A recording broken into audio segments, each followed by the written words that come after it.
Hello good morning students. Very good morning. कैसे आप सभी? स्टूडेंट्स, आज हम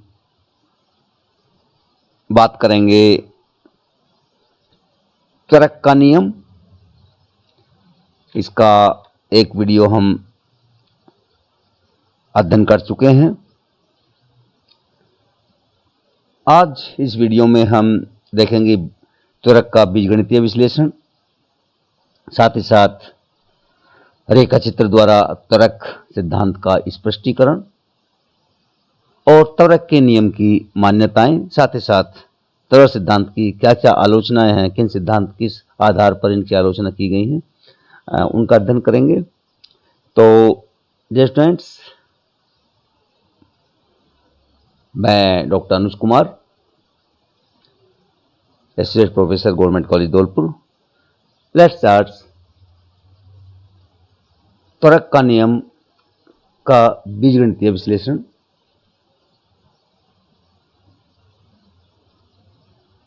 त्वरक का नियम विशेषतः इस मान्यता पर आधारित है कि एक निश्चित उत्पादन को उत्पादित करने के लिए एक निश्चित मात्रा में पूंजीगत स्टॉक की आवश्यकता होती है।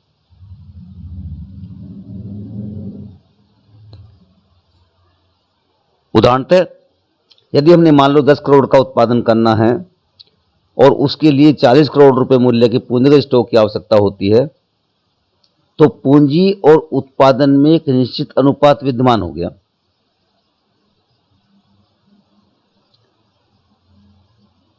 अर्थात यदि हम T समयावधि में उत्पादन को YT द्वारा, पूंजीगत स्टॉक को KT द्वारा और पूंजी उत्पाद अनुपात को C द्वारा व्यक्त करें, तो YT उत्पादन की मात्रा पूंजी उत्पादन अनुपात पर निर्भर करेगी। पूंजी उत्पादन अनुपात बराबर होगा C = KT/YT। इस प्रकार हम कह सकते हैं कि KT = C × YT। और यदि C का मूल्य स्थिर है, अर्थात पूंजी अनुपात पूर्ववत बना रहता है, कोई परिवर्तन नहीं होता है, तो KT-1 = CYT-1।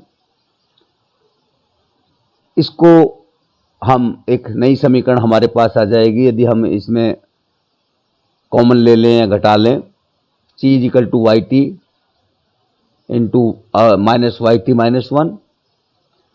इस प्रकार ये समीकरण बनते बनते जो लास्ट में हमें समीकरण प्राप्त होगी, प्रतिस्थापित समीकरण एक, जिसमें हम KT-1 के स्थान पर I और YT-1 के स्थान पर डेल्टा Y प्रतिस्थापित कर दें, तो हमारे पास आ जाएगा I = C × डेल्टा Y।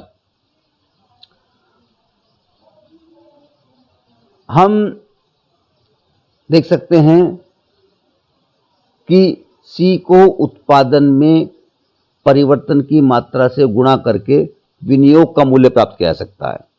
अर्थात पूंजी उत्पाद अनुपात में परिवर्तन की मात्रा में गुणा करके विनियोग का मूल्य प्राप्त हम कर सकते हैं। अर्थात इस विवेचन से स्पष्ट है कि उत्पादन और विनियोग के परिवर्तनों के बीच एक स्थिर आनुपातिक संबंध होता है। इसके बीच, उत्पादन और विनियोग में परिवर्तन के बीच, जहां C को हम त्वरक गुणांक की संज्ञा दी जाती है और जिसका मूल्य पूंजी उत्पाद अनुपात के बराबर होता है। इसको हम रेखा चित्र के द्वारा भी स्पष्ट कर सकते हैं। ये एक रेखा चित्र दिया हुआ है। इस रेखा चित्र के दो भाग हैं। यदि हम ऊपर के भाग की व्याख्या देखें, इसमें समय दे रखा है x अक्ष पर और y अक्ष पर ऊपर के डायग्राम में उत्पादन दे रखा है और नीचे के डायग्राम में शुद्ध और कुल विनियोग की मात्रा दी गई है। समयावधि के साथ साथ उत्पादन वक्र y बढ़ता जाता है। इसमें T+4 अवधि तक उत्पादन बढ़ती दर से बढ़ता है। उसके बाद T+6 समय तक उत्पादन घटती दर से बढ़ता है और उसके बाद T+7, T+8, T+9 में उत्पादन घटना प्रारंभ हो जाता है। यदि हम उक्त रेखा चित्र के नीचे के भाग का अध्ययन करें तो इसमें हम देखते हैं कि IN वक्र शुद्ध विनियोग वक्र को प्रदर्शित करता है, जबकि IG वक्र कुल विनियोग को प्रदर्शित कर रहा है, सकल विनियोग को प्रदर्शित कर रहा है। इसमें हम देखते हैं कि शुद्ध विनियोग वक्र T+4 अवधि तक उत्पादन में वृद्धि के साथ बढ़ता जाता है। जब तक उत्पादन बढ़ती दर से बढ़ता है तब तक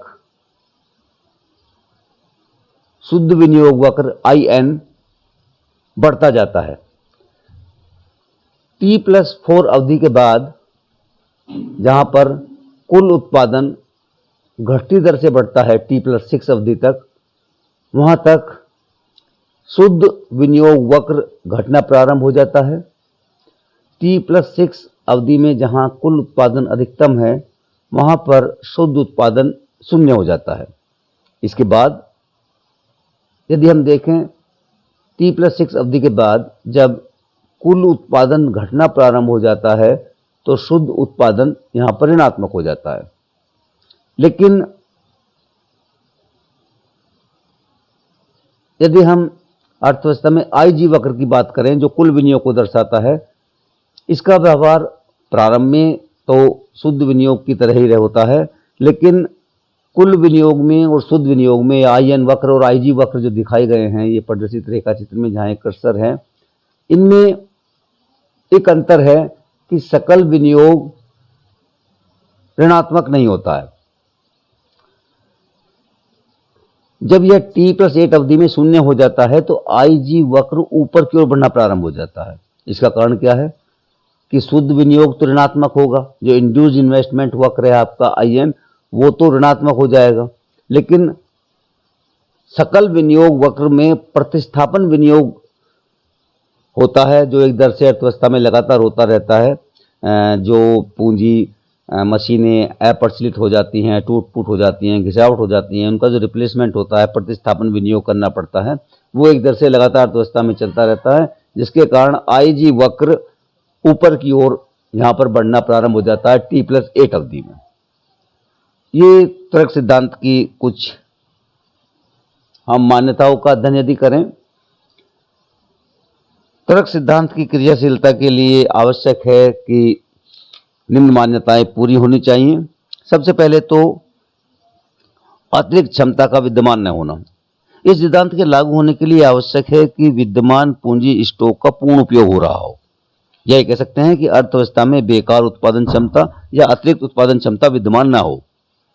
यदि उपभोग वस्तुओं का उत्पादन करने वाले अपनी उत्पादन क्षमता का पूर्ण उपयोग नहीं कर रहे हैं, अर्थात पहले से ही स्थापित की गई मशीनों से कार्य पूरा नहीं किया जा रहा है, तो उपभोग की मांग बढ़ने पर नए विनियोग को प्रोत्साहन नहीं मिलेगा। इसलिए अतिरिक्त क्षमता अर्थव्यवस्था में विद्यमान या उपभोग वस्तु जो उत्पादित करने वाले हमारे हैं उनमें अतिरिक्त क्षमता नहीं होनी चाहिए। पूंजी स्टॉक में तत्काल वृद्धि। इसमें यह भी मान लिया गया है कि उपभोग वस्तुओं की नई मांग चाहे स्थायी हो या अस्थायी, उत्पादक मांग को पूरा करने के लिए पूंजी स्टॉक में तत्काल वृद्धि कर देते हैं। जो ही मांग में वृद्धि होगी तो ही पूंजी स्टॉक में वृद्धि हो जाएगी। स्थिर पूंजी उत्पाद अनुपात। यह सिद्धांत पूंजी उत्पाद अनुपात को स्थिर मानता है।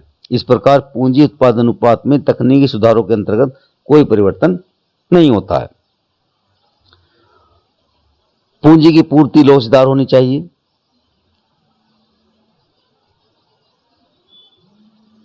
ये भी एक इसकी मान्यता है तर्क सिद्धांत की कि पूंजी का पूर्ति वक्र पूर्णतः लोचदार होना चाहिए और आवश्यकता पड़ने पर पूंजी स्टॉक के विस्तार में कोई रोक टोक नहीं होनी चाहिए, अर्थात जितनी आवश्यकता हो पूंजी की पूर्ति उसमें बढ़ाई जा सके। विशुद्ध विनियोग में वृद्धि, यह सिद्धांत ये भी मान लेता है कि उत्पादन की दर में वृद्धि के साथ साथ विशुद्ध विनियोग में भी वृद्धि होती है, परंतु विनियोग में वृद्धि के पूर्व उत्पादन में वृद्धि होना जरूरी है। अर्थात इसमें विशुद्ध विनियोग में वृद्धि आवश्यक है, तभी यह सिद्धांत, त्वरक सिद्धांत जो है लागू होता है। अर्थात जो उपरोक्त हमने 4-5 मान्यताएं का अध्ययन किया है, इनके होने पर ही त्वरक सिद्धांत लागू होता है। इन मान्यताओं के आधार पर ही त्वरक सिद्धांत की आलोचना की गई है। प्रमुख आलोचनाओं पर हम ध्यान दे लेते हैं। सबसे पहले स्थिर पूंजी अनुपात जो इसकी मान्यता भी है। यह सिद्धांत मान्यता पर आधारित है कि पूंजी उत्पादन अनुपात स्थिर रहता है, परंतु वास्तव में यह उत्पादन अनुपात स्थिर नहीं रहता। कई कारण हो सकते हैं, जैसे कि उत्पादन टेक्नोलॉजी में परिवर्तन हो जाए, नवीन प्रक्रिया का निर्माण होने से पूंजी उत्पादन अनुपात में परिवर्तन होते रहते हैं। इसी प्रकार हो सकता है कि अल्पकाल में बिना मशीनरी और पूंजी स्टॉक में मात्रा में वृद्धि किए हुए केवल अतिरिक्त समय काम करके, ओवर टाइम काम करके, अतिरिक्त पारियों में, अतिरिक्त शिफ्ट में काम करके उत्पादन में वृद्धि करना संभव हो, और ऐसी स्थिति में पूंजी उत्पादन अनुपात अथवा स्थिर त्वरक की धारणा लागू नहीं होगी। कुछ उद्योग जो थोड़ी बहुत पूंजी वस्तु का प्रयोग करते हैं और अधिक श्रम का प्रयोग करते हैं, अर्थात जो लेबर इंटेंसिव टेक्निक का इस्तेमाल करते हैं, वहां पर श्रम की मात्रा में वृद्धि कर उत्पादन में वृद्धि कर सकते हैं। इस प्रकार स्थिर पूंजी उत्पादन का विचार लागू नहीं होगा। ऐसे ये भी हो सकता है कि अल्पकाल में संभव हो सकता है कि बिक्री या मांग में वृद्धि के उत्तर में अल्पाधिकारी एकाधिकारी जो हैं अपने फर्मों का उत्पादन न बढ़ाएं और पूंजीगत स्टॉक में कोई वृद्धि न की जाए, बल्कि अधिक लाभ कमाने के लिए केवल वस्तुओं की कीमतों को बढ़ाएं। और इस प्रकार की स्थिति में भी त्वरक का विचार या त्वरक का सिद्धांत लागू नहीं होगा। जैसे कि अभी हमने बात की थी अतिरिक्त क्षमता की, उसकी भी आलोचना की गई है। विद्यमान क्षमता का पूर्ण उपयोग, यह विश्लेषण यह मानकर चलता है कि अर्थव्यवस्था में विद्यमान क्षमता का पूर्ण उपयोग हो रहा है। कभी भी अतिरिक्त क्षमता आरक्षित क्षमता नहीं होती है, लेकिन यह संभव हो सकता है कि मंदी के समय पर्याप्त अतिरिक्त क्षमता या प्रयुक्त क्षमता रहती है, क्योंकि इन दिनों अनेक साधन बेकार रहते हैं, अप्रयुक्त मशीनें रहती हैं, अनेक कारखाने जो हैं वो प्रयुक्त नहीं होते हैं। अतिरिक्त क्षमता को हम सही प्रकार से परिभाषित भी नहीं करते हैं। वास्तव में क्षमता या अतिरिक्त क्षमता एक भ्रांतिजनक विचार है।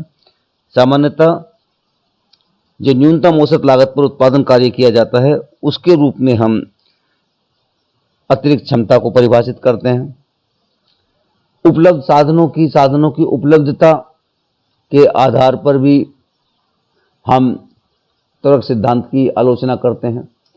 त्वरक सिद्धांत ये मान लेता है कि साधन लोचदार होने चाहिए, अर्थात पूंजी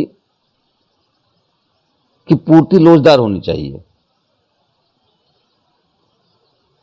अर्थात पूंजी वस्तु उद्योगों में लगाया सके जिससे विस्तार कर सके। यह तभी संभव है जबकि अर्थव्यवस्था में बेरोजगारी हो। लेकिन यदि अर्थव्यवस्था में एक बार पूर्ण रोजगार का स्तर प्राप्त हो जाए तो पर्याप्त साधनों की अपर्याप्तता हो जाएगी और पूंजी वस्तु उद्योग विस्तार नहीं कर पाएंगे। इससे त्वरक नियम का कार्य जो है वो सीमित हो जाएगा। समय विलंबना की उपेक्षा, टाइम लैग नहीं होता है, ये त्वरक सिद्धांत में भी माना गया है। ये भी एक इसकी मान्यता है।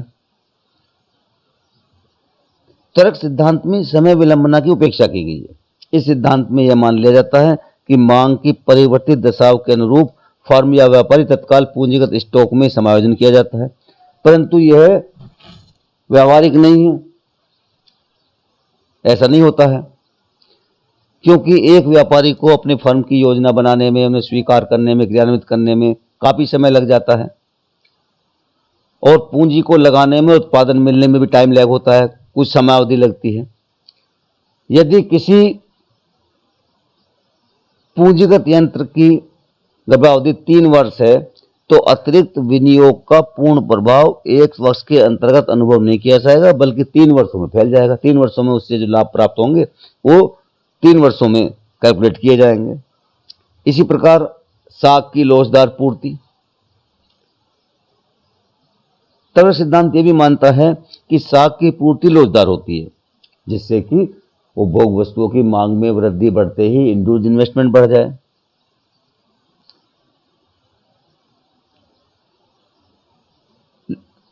और इंड्यूस्ड इन्वेस्टमेंट कब बढ़ेगा? जब सस्ती साग आसानी से मिल सकेगी।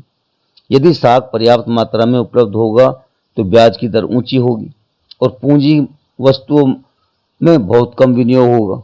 इस प्रकार त्वरक सिद्धांत जो है पूर्ण कार्य नहीं कर पाएगा, अर्थात लोचदार पूर्ति जो है वो संभव नहीं होगी। लोचदार पूर्ति हुई भी तो ब्याज की दर अधिक होगी। प्रत्यसाव की भूमिका। त्वरक सिद्धांत का एक मुख्य दोष यह भी माना जाता है कि यह उद्यमियों द्वारा निर्णय लेने में प्रत्यसाव की भूमिका की अपेक्षा करता है। विनियोग सदैव केवल मांग द्वारा ही प्रभावित होता है।